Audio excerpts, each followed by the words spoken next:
ஜோசியத்தை பார்த்து இப்போ ஆட்சியில் வந்துட்டீங்க, இதே ஜோசியத்தை நம்பி நீங்கள் வீணாக போயிடுவீங்க அப்படின்ட்டு ஒரு ப்ராப்ளம் சொல்லியிருக்காங்க. அது மட்டும் இல்லாமல் எக்ஸ் சிஎம்மான ஸ்டாலின் அவர்கள் சிஎம் இப்போ இருக்கிற சிஎம்க்கு வார்னிங்கும் கொடுத்துருக்காரு. ரஜினி அவர்களுடைய பேரை நீங்கள் எந்த இடத்துலையும் யூஸ் பண்ணக்கூடாது அப்படின்ட்டு ரசிகர் மன்றத்திலிருந்து ஒரு சில அறிக்கை வெளியாயிருக்கு.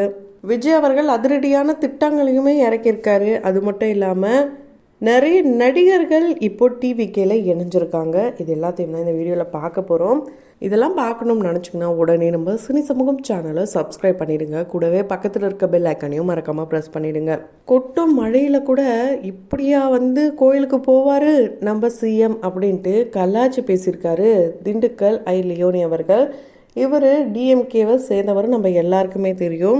இந்த நிலையில் எங்கள் தலைவர் போன வருஷம் இதே நாளில் மேட்டூர் அணையை திறந்து விட்டார். உங்கள் தலைவர் இப்போ என்ன பண்ணிகிட்ருக்காரு? இப்போ சிஎம் ஜோசப் விஜய் அவர்கள் என்ன பண்ணிகிட்ருக்காரு? கோயில் குளமாக சுற்றிட்டுருக்காரு. கொட்டுற மழையில் துண்டை போட்டுக்கிட்டு மூகாம்பிகை கோயிலுக்கு போயிருக்காரு. இப்படி ஜோசியத்தை நம்பியே ஆட்சிக்கு வந்தவர். ஜோசியர் சொல்லி நெத்தியில் கருப்பு பொட்டு, கையில் சிகப்பு கயிறு, கருப்பு சிகப்பு, இப்படி எல்லாமே திராவிட மாடலாகவே சிஎம் சாரும் ஆயிட்டாருன்னா பாருங்களேன். ஜோசியத்தை மட்டுமே நம்பி அவர் வீணாக போயிடுவார். இப்படி ஓப்பனாக ஸ்டேட்மெண்ட்டை கொடுத்துருக்காரு திண்டுக்கல் ஐ லியோனி அவர்கள். அது மட்டும் இல்லாமல் கேடுகட்ட ஆட்சியாக தான் போயிட்டுருக்கு அப்படின்ட்டு ரொம்ப ஓப்பனாக மரியாதை இல்லாமலாம் பேசிகிட்டு இருக்காரு. இதை தொடர்ந்து இன்னொரு பக்கம் பார்த்தீங்கன்னா முன்னாள் சிஎம் ஸ்டாலின் அவர்கள் என்ன சொல்லியிருக்காருன்னா, நாங்கள் தீய சக்தி கிடையாது, நீங்கள் காய்ந்து போன சக்தி. சிஎம் சார் கான்ஃபிடெண்ட்டாக இருங்கன்னு சொல்கிறாரு. அவர் முதல்ல கான்ஃபிடெண்ட்டாக இருக்காரா? உங்கள் ஆட்சியில் நாங்கள் எதுவுமே பண்ண மாட்டோம், ஒரு நல்ல எதிர்கட்சியாக இருந்து மக்களுக்கு என்ன செய்யணுமோ அதை செய்வோம். அது மட்டும் இல்லாமல் உங்களை என்ன கேள்வி கேட்கணுமோ கேட்போம், நீங்கள் செய்கிற தவறுகளை சுட்டி காட்டுவோம். அதை பார்த்துட்டு நெக்ஸ்ட்டு ஒரு எலெக்ஷன் வருது அப்படின்ற பட்சத்தில் மக்களே உங்களுடைய கட்சியை வேணாம் நீங்களும் வேணான்ட்டு உங்களை நிராகரிச்சிடுவாங்க, உங்களை ஆட்சியை விட்டு தூக்கிடுவாங்க. நாங்கள் சதி பண்ணுறோம்லாம் சொல்கிறீங்க, நாங்கள் எதுவும் பண்ண மாட்டோம், நாங்கள் செய்ய வேண்டிய வேலையை மட்டும்தான் செய்வோம்.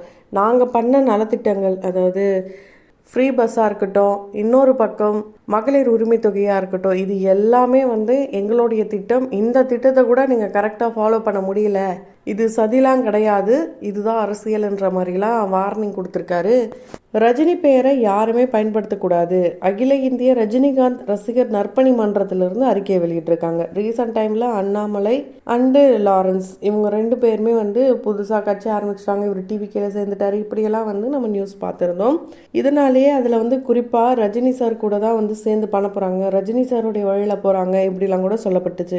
அந்த வகையில் இதுக்கப்புறம் ரஜினி சார் பேரையோ ஃபோட்டோவையோ புதுசாக அமைய போகிற எந்த ஒரு அமைப்புக்கும் கட்சிக்கும் பயன்படுத்தவே கூடாது, இது தேவையில்லாத வேலை அப்படின்ட்டு ரஜினிகாந்த் ரசிகர் நற்பணி மன்றத்திலேருந்து அறிக்கை வெளியிட்டிருக்காங்க.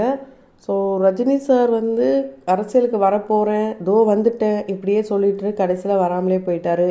அவர் பேராச்சு வரட்டும்னு நினச்சி தான் ஒரு சிலர் அந்த பேராச்சு யூஸ் பண்ணுறாங்க, அதுவும் வேணான்னு சொல்லிட்டாங்க. இதுக்கப்புறம் சினிமாவில் மட்டும்தான் பயன்படுத்தப்படும் நினைக்கிறேன்.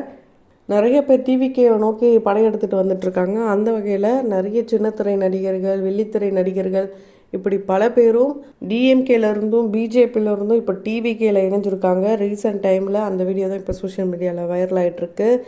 நிறைய பேருக்கு ஃபேவரட்டான நிறைய பர்சன்ஸ்லாம் இணைஞ்சிருக்காங்க. கண்டிப்பாக மக்களுக்கு நாங்கள் இந்த கட்சியோட இணைஞ்சு நிறைய நல்லது செய்யணும்னு ஆசைப்படுறோம் அப்படிலாம் சொல்லியிருக்காங்க.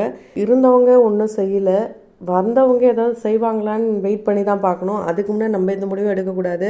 ஸோ இப்படி போயிட்டுருக்க சமயத்தில் 234 தொகுதியும் விஜய் சார் அவருடைய கண்ட்ரோலுக்கு கொண்டு வரணுன்ட்டு நிறைய நலத்திட்டங்கள்லாம் முன்னெடுத்து வச்சுருக்காராம். அப்படியே தமிழ்நாட்டையே தலைகீழாக மாற்றுறதுக்கான வழிமுறைகளை செஞ்சிட்ருக்காராம். அப்படின்னா தலைகீழாக மாற்றுறாருன்றத பொறுத்து தான் பார்க்கணும். அது மட்டும் இல்லாமல் அவங்க ஆட்சிக்கு 1 மாத காலம் ஆனதுனால இப்போ ஒரு பக்கம் அது செலப்ரேஷன் மூடாக இருந்தாலும் அங்கே இருக்கிறவங்க, அதாவது ஆட்சியில் இருக்கிறவங்க செலிப்ரேட் பண்ணக்கூடாதுன்ட்டு தலைவர் சொன்னதுனால செலிப்ரேஷனே கிடையாது, மக்கள் பணியே எங்களுக்கு பெரும் பணி அப்படின்னு சொல்லி பணி பண்ணிகிட்ருக்காங்க. ஸோ இது எல்லாம் கடைசியில் இந்த ஒரு வருஷத்தில் இவங்க என்ன பண்ணாங்க அது தெரிஞ்சாலே போதும், இந்த ஆட்சி நீடிக்குமா இல்லை ஆட்சி மாறுமா அப்படின்றத தெரிஞ்சுக்கலாம். தமிழர்களின் பெருமை ஒரே மேடையில் வெளியிடப் போகின்றது. இது ஒரு செலிப்ரேஷன் ஆஃப் கிரேட்னஸ். எதிர்வரும் ஜூன் 20 சனிக்கிழமை லெஜெண்ட்ஸ் அண்ட் ஐகான்ஸ் அவார்ட்ஸ் 2026. ஒரு மாதத்தில் அவங்களால முடிஞ்ச அளவுக்கு பண்ணியிருக்காங்க. இருந்தாலும் இந்த மகளிர் உரிமை திட்டம் இந்த அமௌண்ட் 2500 எப்போ வரும்ன்ற கேள்வி மக்கள் மத்தியில் இன்னும் இருக்குது. இதுக்கான பதிலாக இன்னும் சார் எதுவும் பேசலை. சிஎம் சார் கண்டிப்பாக அவருடைய பிறந்தநாள் ஜூன் 22 வருது. அந்த பிறந்தநாள் அப்போது கண்டிப்பாக ஒரு புதிய திட்டத்தை அறிமுகப்படுத்த போகிறாராம். அது என்னன்றதை பொறுத்திருந்து தான் பார்க்கணும்.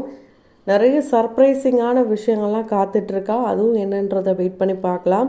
அதுக்கு முன்னாடி இது வரைக்கும் யாரெல்லாம் நம்ம சினி சமூகம் சேனலை சப்ஸ்கிரைப் பண்ணலையோ அவங்க எல்லாரும் மறக்காமல் சப்ஸ்கிரைப் பண்ணிவிடுங்க.